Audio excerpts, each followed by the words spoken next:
I just wanted to leave you with some sort of pro tips, mistakes that I made at least several times, and just little bits of advice that I like to give to all gardeners of any level.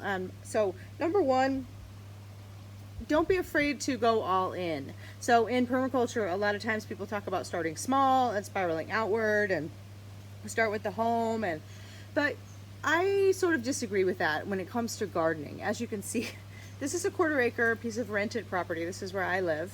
And it's all, every inch of it is gardened. And the reason that I say go all in is because once you get these plants in the ground, and once you've had your hard work and your time and your passion into it, you're going to take care of those plants. You know, you'll find yourself emotionally invested, and that's what I want you to do. I want you to get emotionally invested in the plants on your permaculture site.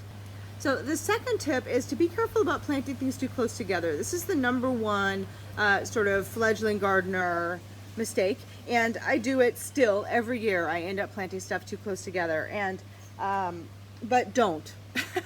Because air circulation is one of the most overlooked things in a garden. We think about the soil, and we think about the water, and of course we think about the sun, and we think about the plants, but how much attention have we given to air circulation in our design? So making sure that all of the plants have elbow room is essential for them to be able to thrive. So make sure that you have enough air circulation, that the plants have enough room between them. Now, that being said, planting things really close together and pruning them is a great idea, because as you can see, I have a 1/4 acre. As I said, there's 30 fruit trees on site, tons of perennials, tons of vegetables. It's planted very densely, but everything still has elbow room. And I've chosen to plant a lot more things here than maybe a different designer would, and that's because I'm willing to spend more time in there weeding and pruning and making sure that there's air circulation in the garden. So keep that in mind.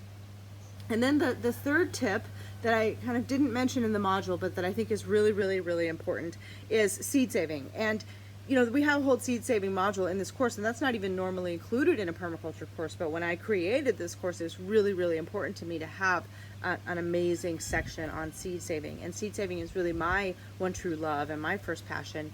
And when you have an abundance of seeds that you've saved from your own garden, they sort of become your primary mode of fertility. So when I have bare ground, I have seeds to plant on it. I always have a surplus of seeds. I'm always throwing them around, and then this big dense planting will come up, and then I'll thin that out to prune it for air circulation, and that will create the garden here. So pretty much every week I'm sowing some sort of seed in the garden, and very often, I don't know if it's every week, but quite often, all seasons, I'm harvesting seed in the garden. So integrating the seed cycle into your plan is a big part of this.